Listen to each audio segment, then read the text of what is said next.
I'm excited to show you today how to make your own homemade besan flour, also known as chickpea flour and gram flour. It's basically an Indian flour made out of something called Chana Dal, and that's what we're going to use today to make our besan flour. Alright, so let's get started.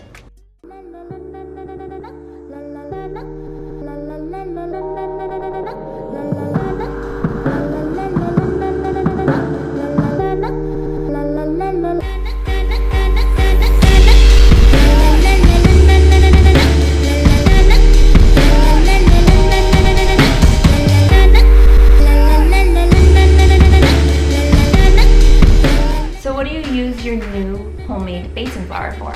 There are a ton of different recipes, including a lot of vegan and gluten-free options, and also a ton of Indian recipes. Alright, so that's it for today. I hope you enjoyed this super simple technique, and I hope you look forward to upcoming recipes using besan flour. Bye!